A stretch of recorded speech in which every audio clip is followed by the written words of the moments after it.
Hello everyone, আসসালামু আলাইকুম। সুমাইয়া আহমেদ চ্যানেলে আপনাদের সবাইকে স্বাগতম। তো আজকে আপনাদের সাথে শেয়ার করব একদম রেস্টুরেন্ট স্টাইলে পারফেক্ট এবং ঝরঝরা ফ্রাইড রাইস। ঘরে থাকা অল্প কিছু উপকরণে এবং খুব স্বাস্থ্যসম্মতভাবে একদম পারফেক্ট এবং ঝরঝরেভাবে ফ্রাইড রাইস তৈরি কীভাবে করব, তো চলুন দেখা যাক। কোনো রকম গলবে না, কোনো রকম নষ্ট হবে না। তো প্রথমে এখানে আমি 2 রকম সবজি দিয়ে ফ্রাইড রাইস রেডি করব। ক্যাপসিকামটা পাইনি, এই জন্য আমি এখানে গাজর কুচি করে নিয়েছি, আর এখানে বরবটি একদম কুচি করে নিয়েছি। গাজরটা খুব সুন্দর কালারের জন্য, একটা সেন্টের জন্য, আর বরবটিটাও কিন্তু খুব ফ্রাইড রাইসটার একটা এক্সট্রা স্বাদ আনে। তো এটা এখন খুব সুন্দর করে একটু ভেজে নিব। হাই হিটে দিয়ে সটে করে 5 থেকে 7 মিনিট করে ভেজে নিয়েছি। আর এখানে দিয়ে দিয়েছি 5টা থেকে 6টা পরিমাণ ডিম একটু তেল দিয়ে হাই হিট দিয়ে একটু বেশি করে সময় নিয়ে স্ক্র্যাম্বল করে নিব। একটু সময় নিয়ে আস্তে আস্তে স্ক্রাম্বল করবো। আর ডিম যত বেশি দিবেন ফ্রাইড রাইস কিন্তু তত বেশি মজা হবে। আমি যেহেতু হচ্ছে 3 পটের মতো চাল দিয়েছি, 1 কেজি একটু কম, এই জন্য আমি ডিম দিয়েছি 5 থেকে 6টা। প্রথমে 5টা দিয়ে নিয়েছিলাম, পরে 1টা দিয়েছি। 8টা দিলে আরও ভালো হতো, কিন্তু হচ্ছে আমি 8 দিইনি। তো এখানে 6টা ডিম খুব সুন্দর করে একটু সময় নিয়ে স্ক্রাম্বল করে নিয়েছি, ভেজে নিয়েছি। এখন ফ্রাইড রাইসটা রেডি করে নেওয়ার পালা। একটা প্যানে আমি পেঁয়াজ কুচি দিয়ে দিয়েছি। পেঁয়াজ কুচি খুব কম দিয়ে দিয়েছি, কিন্তু ফ্রাইড রাইসে পেঁয়াজ কুচি ইউজ না করাই ভালো।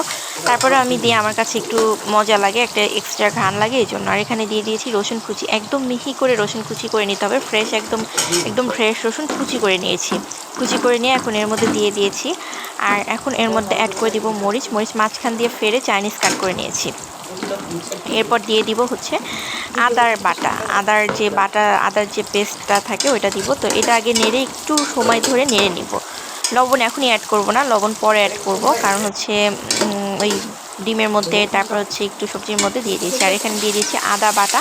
আপনারা আদা বাটা দিবেন না, আমার কাছে একটা আদা ছিল না, একদম কাঁচা আদা কুচি করে দিবেন, এতে করে খুব সুন্দর একটা ঘ্রাণ আসবে এবং খেতে মজাদার হবে। এইটা হচ্ছে আমার চালটা। এটা আমি একদম ফুটন্ত গরম পানির মধ্যে তেল আর একটু লবণ আর তেল দিয়ে একটা ফুটন্ত গরম পানি করে ওর মধ্যে পোলার চাল ধুয়ে সিদ্ধ করে নিয়েছি।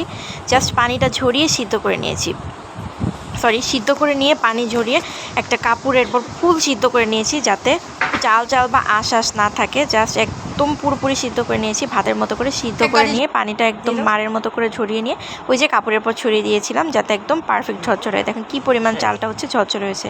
ওরকম কাপড়ের উপর ছড়িয়ে দিয়ে আধা ঘন্টা কিন্তু আমি হচ্ছে ফ্যানের নিচে রেখে দিয়েছিলাম, এতে করে চালটা ঝরঝরা হবে। এখন আমি এর মধ্যে যে সবজিগুলো আগে রেডি করে রেখেছিলাম, গাজর বরবটি ভাজি মানে সটে করে নিয়েছিলাম, খুব বেশিক্ষণ সময় ভাজিনি, এমন করে ভেজে নিয়েছি যাতে একদম সিদ্ধ হয়নি, আবার একদম কাঁচা কাঁচাও নাই, এইভাবে। তো যাতে নিচে একটু কাঁচা কাঁচা বাদে, আবার সিদ্ধও লাগে। আর এখানে আমি যে ডিমগুলো আগে স্ক্রাম্বল করে রেখেছিলাম, ওই ডিম দিয়ে দিয়েছি। আপনাদের কাছে রেড আর হচ্ছে রেড ক্যাপসিকাম, ইয়েলো ক্যাপসিকাম থাকলে ওগুলো দিবেন, কালারও হবে, একটা স্বাদও হবে। এখন এর মধ্যে ডিমটা দিয়ে নিয়েছি।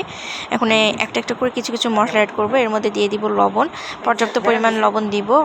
চাইলে আপনার একটু পিঙ্ক সল্ট দিতে পারেন, আমি পিঙ্ক সল্টটা পরে দিয়েছি, দেখানো হয়নি। এখানে দিয়ে দিয়েছি গোলমরিচের গুঁড়া, কালো আর সাদা গোলমরিচের গুঁড়া একসাথে মিক্স করে ব্লেন্ড করে নেবেন, ওইটা দিবেন, এতে করে দুটো মিলে একটা সুঘ্রাণ আসে। এখানে চিনিটা দিয়ে দিবেন আন্দাজ মতো। চিনিটা তো আমি এত দিইনি, একটু বেশি পড়ে গিয়েছি, একটু কম দিবেন চিনিটা।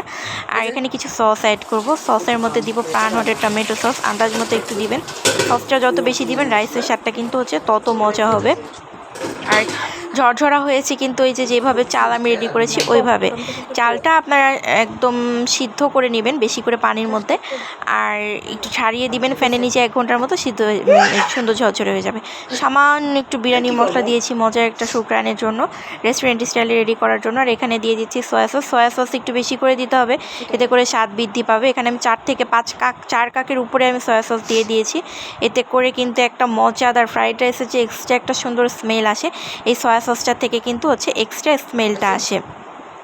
আর এখানে এখন মোটামুটি সব কিছু মশলা দেওয়া হয়ে গিয়েছে। এখন এর মধ্যে অ্যাড করে দিয়েছি সামান্য 2 থেকে 4 ড্রপ কেওড়া জল। এখন সব কিছু মিলাই খুব সুন্দর করে একটু সময় নিয়ে আস্তে আস্তে হাই হিট দিয়ে ভেজে নিব, একদম হাই হিট দিয়ে ভেজে নিতে হবে। মানে চাইনিজ রান্না কিন্তু সবসময় হাই হিট দিয়ে ভেজে নিতে হয়। তো এই যে মোটামুটি কিন্তু হচ্ছে আমি ফ্রাইড রাইস রেডি করে ফেলেছি পুরোপুরি, যেহেতু আমি চালটা একদম ফুল সিদ্ধ করে ফেলেছিলাম। এখন ঘি দিয়ে দিব 2 টেবিল চামচ। ঘিটা যত দিবেন ততই কিন্তু মজা হবে। ঘি দিয়ে আবার একটু নেড়েচেড়ে মিক্স করে নিয়ে লবণ টেস্ট করবেন, যদি লবণ কম হয় তাহলে আবার লবণ দিয়ে দিবেন। লবণ দেওয়ার পরে নেড়ে ছেড়ে নামিয়ে ফেলবেন। আর ওই যে বললাম চালটার উপর কিন্তু হচ্ছে ঝরঝরা হওয়ার ব্যাপার। আমার প্রত্যেকটা ভাত ঝরঝরা হয়েছে এবং খেতে এত সুন্দর মজা হয়েছে, যেমন শুকরান হয়েছে তেমন কালার হয়েছে। চালটা আপনারা একদম পুরো পানি খুব সুন্দর করে ফুটিয়ে বলক তুলে নিয়ে ওর মধ্যে পর্যাপ্ত পরিমাণ তেল লবণ দিয়ে খুব সুন্দর করে চালটা ওই পানির মধ্যে বলক তুলে পানির মধ্যে দিয়ে দিবেন, পুরোপুরি সিদ্ধ করে দিবেন। আর পানি এতটাই দিবেন যাতে সিদ্ধ করার সময় পুরোপুরি পানি থাকে। তারপরে একটা হচ্ছে স্ট্রেনার নিয়ে তার মধ্যে পানি ঝরিয়ে চালের পানিটা ঝরিয়ে নিয়ে একদম ঠান্ডা পানি দিয়ে ধুয়ে নেবেন। ধুয়ে নিয়ে একটা কাপড়ের পর ছড়িয়ে 1 ঘন্টা ফ্যানের নিচে রেখে দিবেন।